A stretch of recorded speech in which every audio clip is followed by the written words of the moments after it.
So, welcome back, everybody, to another Q&A webinar. So, as most of you guys do know, we do have the peer review webinars. Honestly, I don't know if I'm going to be doing the peer review webinars anymore, just because I want to make it as beneficial as possible in terms of the ongoing education to everybody. So what I'm gonna try and decide to do instead, which is most likely what I'm gonna do, is every Wednesday, instead of having a peer review webinar, we're gonna have a psychology only webinar after the breakdowns, because again, trading is pretty much made up of about 80% of trading psychology. You know, technical analysis really isn't the major problem in trading. As you guys saw, I broke down like yesterday two different setups that could potentially happen here on gold. It's all down to technical analysis, but maintaining your psychology as well. So what we'll do is normal. We'll have our regular chart breakdown, and then we'll get into the Q&A portion. Really, again, I would like to stick to psychology-focused topics. So you guys, if you have any technical or questions about the charts or the markups, let's get that done right after the breakdown. Then we'll get into the psychology questions. So, gold, what happened last Bro, what did the rule? That's good, bro. So, gold, what happened last night is actually very interesting. It was not something that I was expecting, but, it's part of technical analysis. Things happen, you have to change your analysis, and you have to adapt to the new market conditions, especially when we do webinars so close to like Asian session, and, there's still X amount of hours until the London session. Things could definitely change.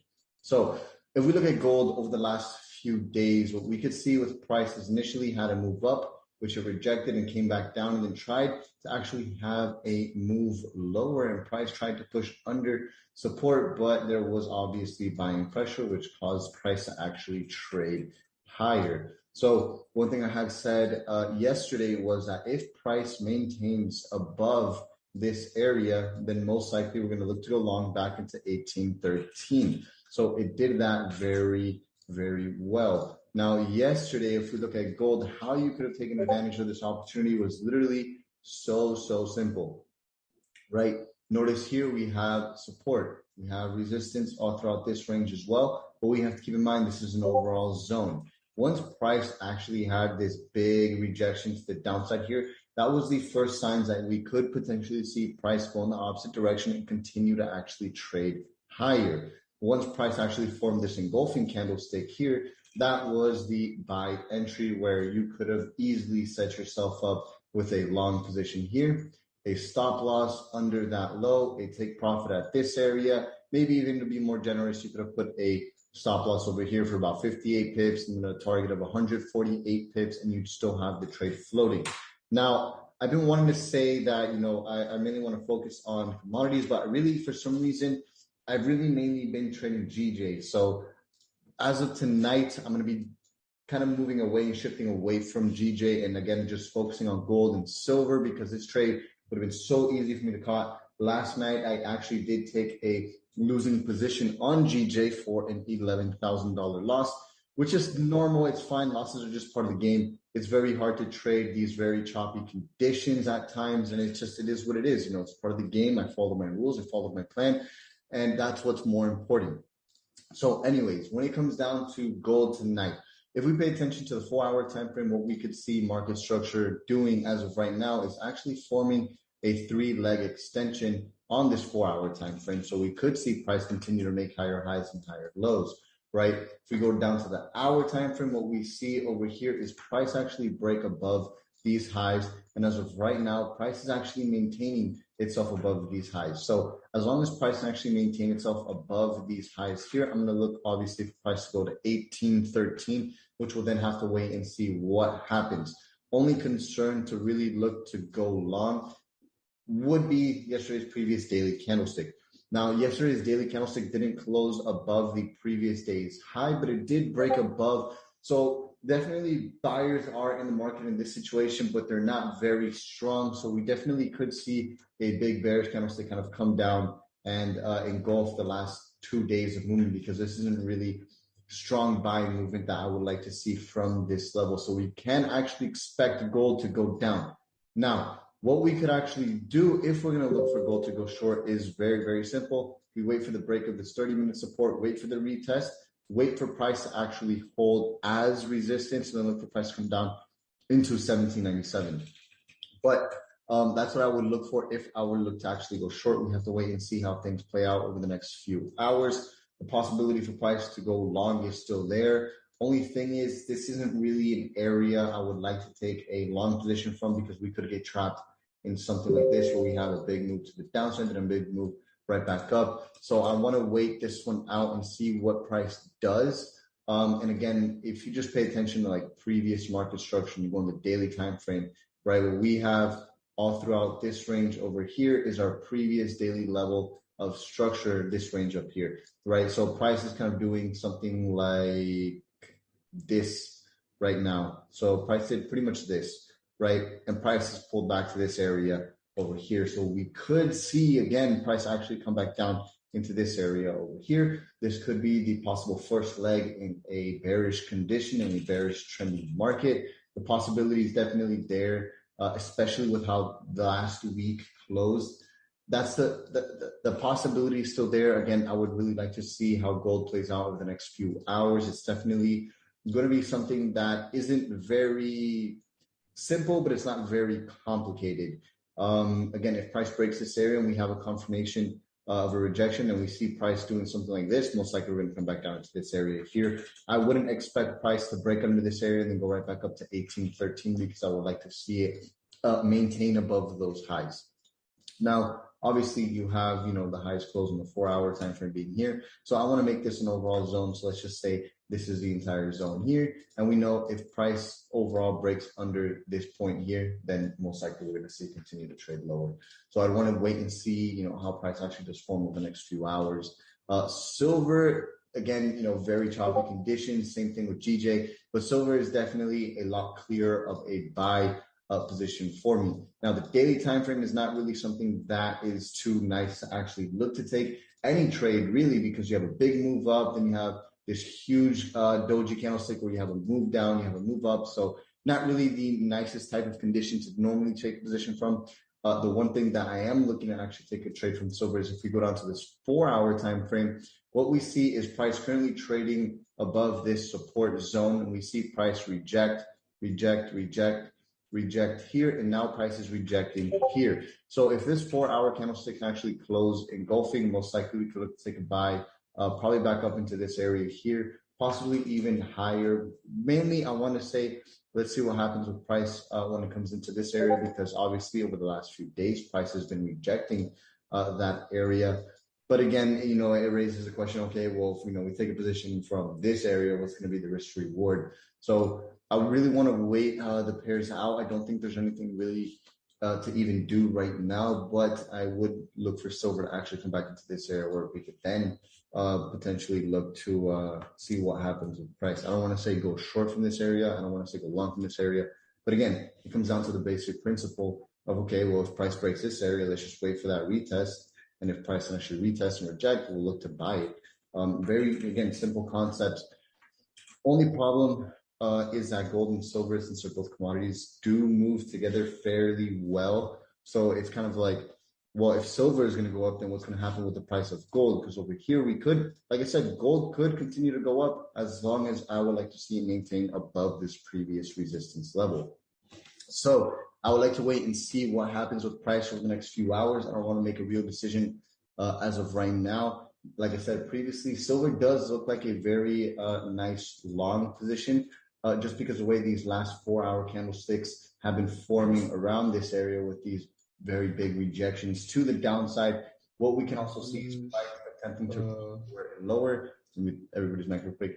And then we're starting to actually see kind of a transition here where price is doing this. Where initially on this 4-hour candlestick, what we could see with these wicks is price is doing lower lows. But then we see price actually slowly start to transition, kind of like if the sellers are losing steam for price to continue to go down.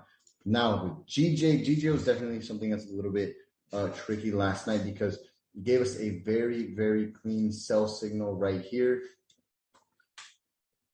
But once I saw price actually tap into this 21 SMA and price pull right back it was kind of like, okay, well, if prices continue to go down from this area, most likely we're just going to end up going back up. So I did end up taking a loss. My stop loss did get hit by this 4-hour candlestick here because I did go short after I saw a 30-minute engulfing candlestick in this area up here.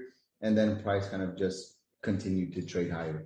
So when it comes down to GJ, if we pay attention to this daily time frame again, it's very odd because typically when we don't see price, close above these areas, because buyers are clearly trying to push price higher, but price keeps failing to close above this area here. We could see GJ go down. Again, I don't want to be stuck on a short bias, but the way price is actually forming right now, this 4-hour time frame, is I definitely do see GJ going above. So I want to wait for price to actually break above, look for that retest, and look for price to come back up into this range over here. So that's what I'm going to actually wait for GJ if I even actually trade tonight. Again, I would like to see price break above, pull back, retest, and we'll look to take a position from there, especially that price is still maintaining this kind of higher high, higher low market structure on this 4-hour time frame, right?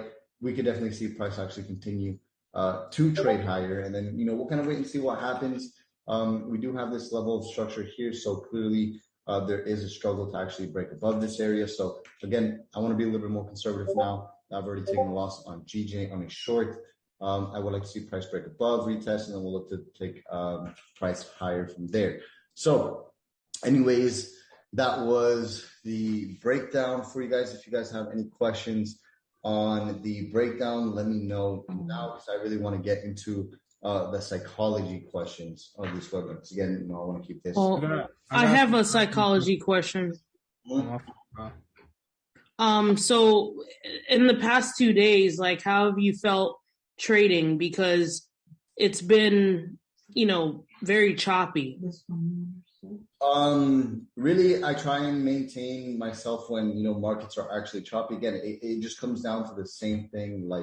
I got to stick to my stop loss. I got to wait for my entry points. But price isn't really just going to, I'm not going to look for these way bigger moves because I could have potentially closed here in this area. My entry was around this area over here. I could have closed down here for profit. I could have closed down there for profit as well. But I'm looking for that overall 2-to-1 risk reward ratio. So it's been a little bit more difficult to be able to want to actually hold my positions for longer because, look how unattractive it is to trade something where you have a big move to the downside and then a move right back up and it, goes past my entry point. So in times like this, I definitely want to be more conservative. So that's what I'm going to be switching my approach to instead of taking more aggressive positions until things actually start to clear up here on either, gold, silver, or GJ.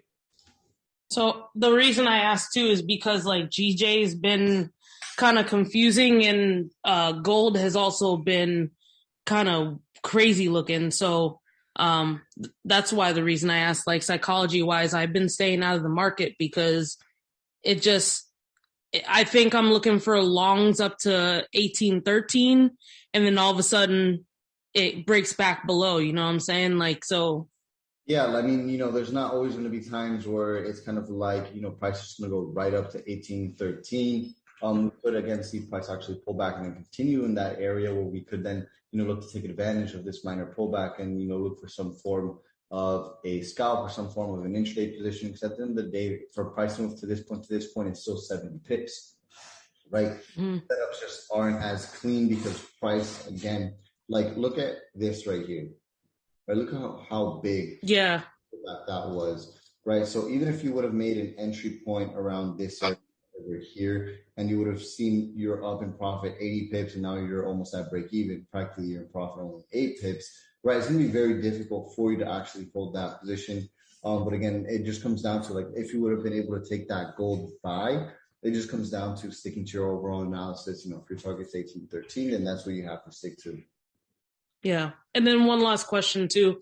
When it comes to GJ, I was looking for longs into that area that you have at 155, 500. Yeah. But then it was in the last day, it was hitting that 154, 700 with that bearish engulfing candle, kind of like a little to the left where you were, to the left, down a little bit. This one? Yeah. So right below your 154.750 level. So there was that bearish engulfing candlestick there, and I'm sorry, a little to the right. Right there, that bearish engulfing candlestick. So it's been a little confusing with GJ too, because that gave that bearish engulfing signal after it closed below that level there, and it closed below the lowest low of that previous candlestick, but then it went right back up. So I got stopped out there too. Yeah, So I just been staying out of the market because I just don't like how it looks right now. And that's perfectly fine. If you can't read price very well and you don't know what setups to look for, it's best to stay out of the market anyways, because there's no point of putting risk behind those types of trades. Yeah. Thank you, bro. Yeah, only with time you'll be able to know how to trade, different market conditions you have to adapt. So have you been though? Like, have you been trading these couple days or? I have. So with GJ, last night I ended up taking a loss. I had taken a big gold position. I haven't traded too much because I caught a majority of this big move here, which left me very satisfied with the trade. So I haven't been too eager to get back into the markets. So I have been trading, but I haven't been trading taking a position every single day, at least. Okay. And do you typically trade the first week or of the month? I feel like the first weeks of the month are kind of choppy. Yeah, because you have NFPs, which could be another reason as to why the markets are very choppy right now. But yeah, I do. I just trade on NFP day. Got you. Thank you, Raul. Raul, what's good, bro? What's up, bro? I got a quick question. Yeah. Would you say that is true? Like, if you're trying to swing something, say like a daily time frame, and you trying to get one of those targets, would you say it's true that your lot size would have to be more conservative? Like, it can't be that big? Yeah, because your stop loss has to go congruent with the daily time frame, which is going to be in turn a bigger stop loss, which in turn is going to be a smaller lot size. I bet. Yeah. Yo, Ro, this isn't a question about charge, but it's okay. Let's say for example, last night I wanted to take a gold sell position and I took it, but let's say we weren't even in session. I had already had a sell confirmation on the 30-minute, okay, and then we weren't in session, so I didn't want to take the trade. But what do you recommend in that sense? In the sense that you're taking trades before session. How long do you wait, or how what's the time that you take between before session starts to put in a trade? Well, I mean, let's just take this into example. What happened right when session opened and what happened literally 30 minutes before session? Price, right after I put in my position, price after I saw my entry, it started going in profit. So then I left it there. I went to sleep around 5, and it was still in profit. And then I got up at 10, and it just, I don't know, gold flew. So I got stopped out completely. Yeah, well, if you see literally 30 minutes before session actually opened up, there was a big fake out to the downside, and then session gave you that first 30 minutes of session gave you that buy signal, and then price continued to go up with session. Yeah, I see. I already reviewed today about what I did wrong last night, and I just, in a sense, as a trader, you're not looking to trade every day, right? No, I'm looking to trade just the setups. When you're looking for a setup, exactly, yeah. So that's I guess I've been trading for a year and a half, so I'm trying still to get that habit out where it's you gotta trade every day, you gotta trade every day. No, you gotta wait for the setup. Yeah, the problem with trading is, as a trader, if you're not on the charts and if you're not trading, personally, when it comes down to me, I can feel very unproductive, which is why I like to have multiple businesses, which is, why I do have multiple businesses, so I can kind of distract myself from not feeling unproductive, because I hate feeling like I'm not doing shit all day, right? I have to be doing something. And typically when you feel that way, you're going to be inclined to get into the market, especially that, you have 24-hour access. The market's open 24/5, right? It's very hard to fight that. So you got to find something that you can. It really is, and I guess it's just a psychological thing. At that point, you got to just go through it and try to beat it. Yeah, basically. All right, man. Thank you. Appreciate it. Ro, I got a question. Yeah. So basically, I got a question for that. What you just say. So say you just started trading, right? Okay. And you feel you're a very driven person, but you just started trading, and they always say focus on one thing and put your all in one thing. But as a very driven person, you're not seeing your setups every day. Do you recommend having multiple businesses, or should you just focus on one thing and go all in on one thing? The thing is, I don't want to say like you want to do everything, because then, you'll be average at everything instead of being really good at one thing. You definitely want to focus your time and energy into trading. So, go read a book about trading, back test, trading, right? But you don't want to rely on trading to be your only source of income, because trading income could be very volatile. Like I said, when it comes down to trading, you could be negative for a month, or you could be negative for the span of a quarter, and that's 2-3 months. Right. So what are you going to do when your trading account is actually negative for that quarter? How are you going to be able to pay your bills, et cetera, right? And especially when you're only relying on your trading income to actually pay for your expenses, that's when you're going to put more pressure to your trading, and you're going to make bad and negative decisions that can harm your trading account. So you definitely want to have at least, another business that's covering your expenses. And you can just kind of focus on your trading income and focus on, not being too reliant on your trading income. So you can definitely have a more like consistent flow with your trading profits and everything else. So you don't have that added pressure onto yourself. When you have added pressure in terms of trading, it makes trading a lot more difficult, and trading is already as difficult as it possibly could be. So have them other businesses that's getting the other stream of income, especially as a novice, right? Yeah, for sure, especially as a novice. And do you think? Okay. No, go on. Do you think having that help with your psychology too, a lot with trading? What, having other sources of income? Yeah, from other businesses, but not 100%. From your job. 100%. All right. Thank you, man. Yeah, bro, no problem.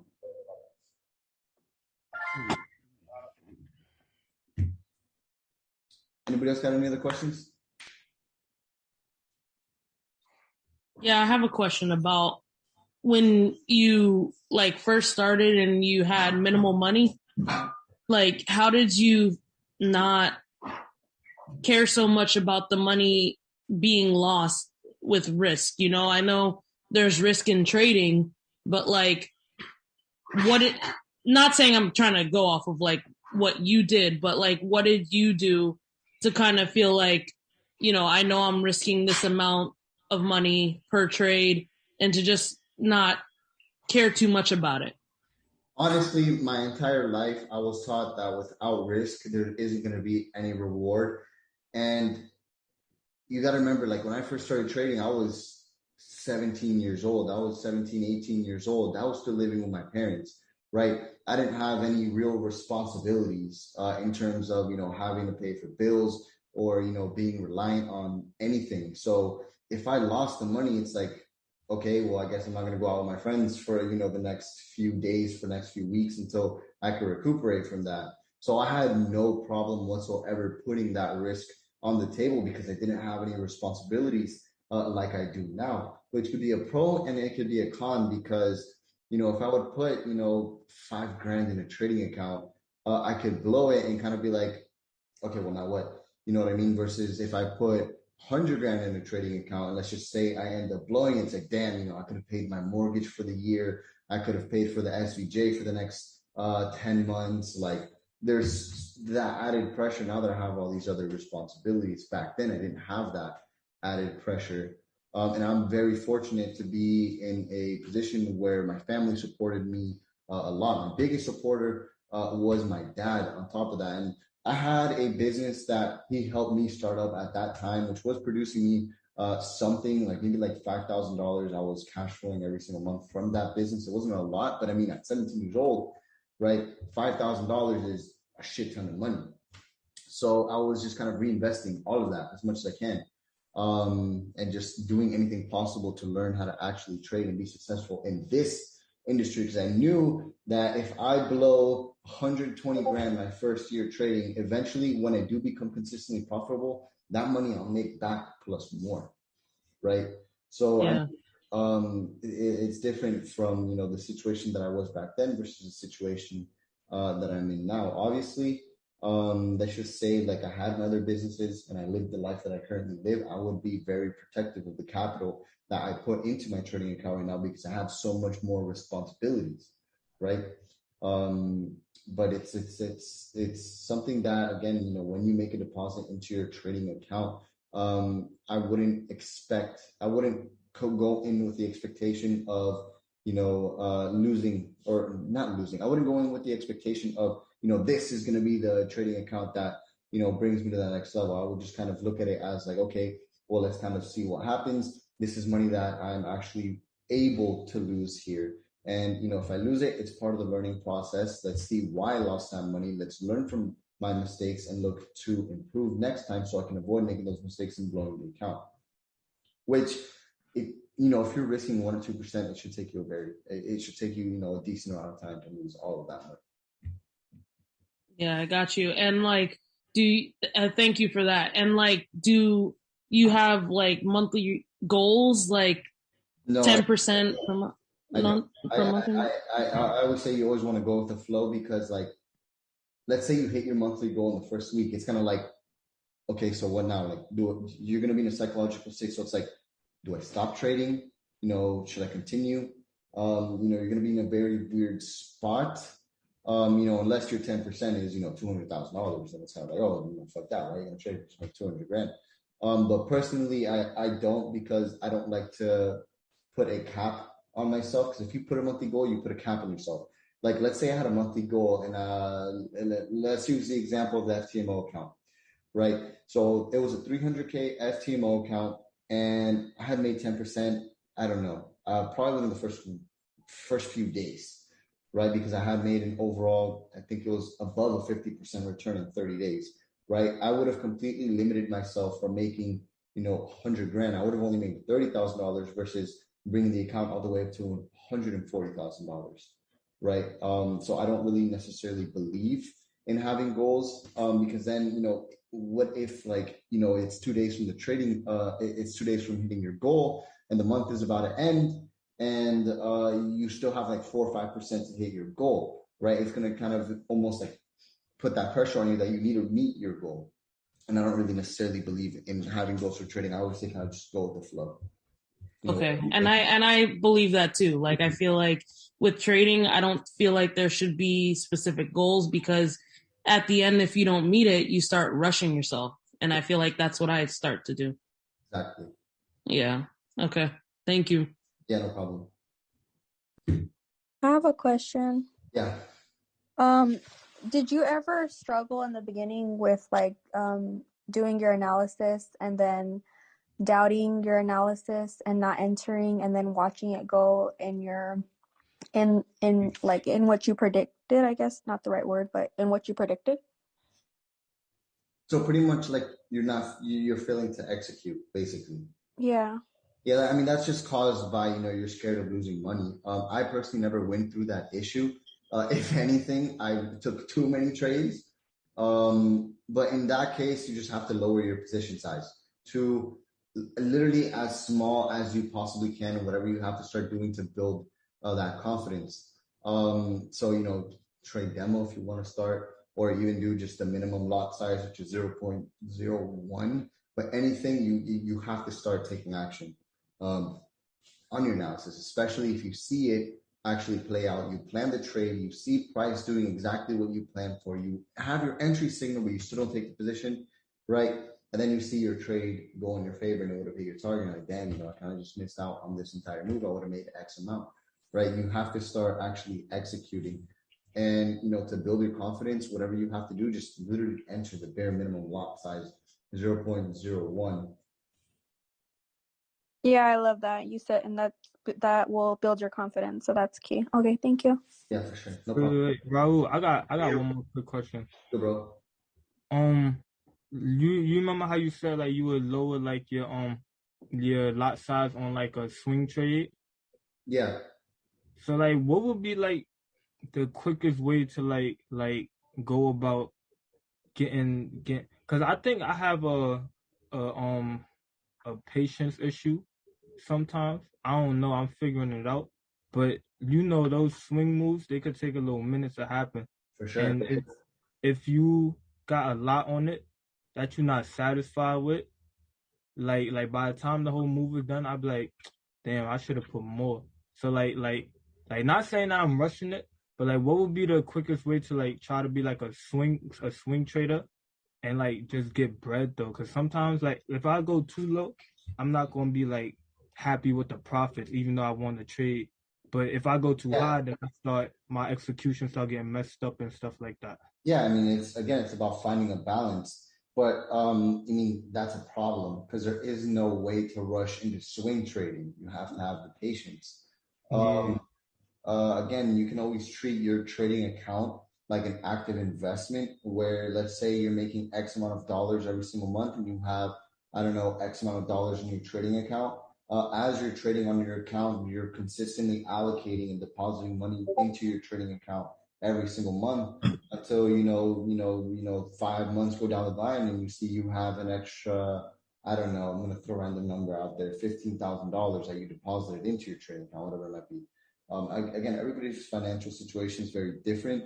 You could, again, always look to trade on a prop firm and then have that money from the profit and those profits be reinvested into your own personal trading account to grow it.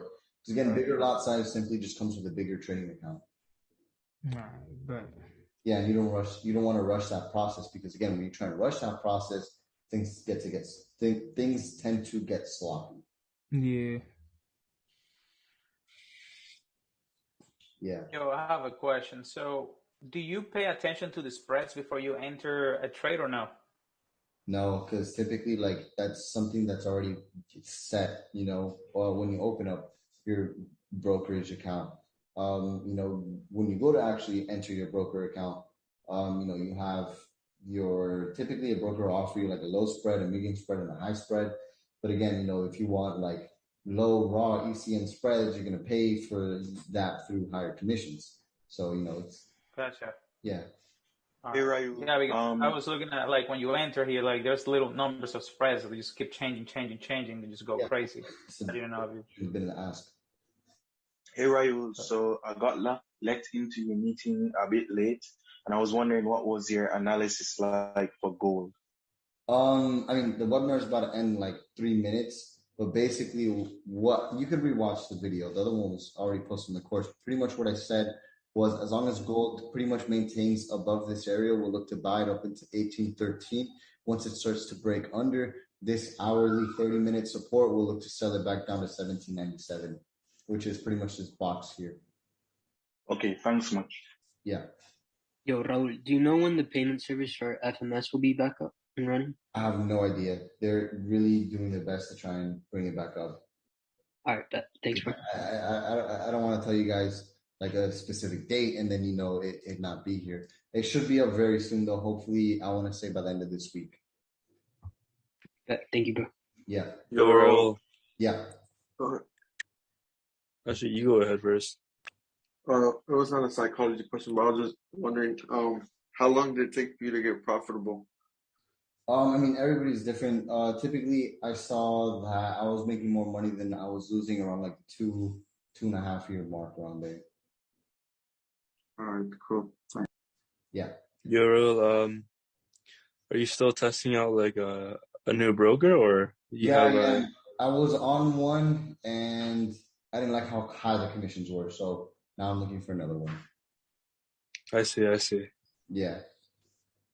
Yo, your profitability, was it because you got so many different like strategies in your head or trying to figure things out? Not really. I always just kind of focused on like price action. My profitability mainly came on focusing on risk to reward. Okay. Because It again, wasn't on specific strategy that you're trying to focus on. no. Because again, Okay. like, you can have a strategy that only wins 30% of the time and still be profitable. Okay. Yeah. But anyways, the webinar is going to end in like a minute here.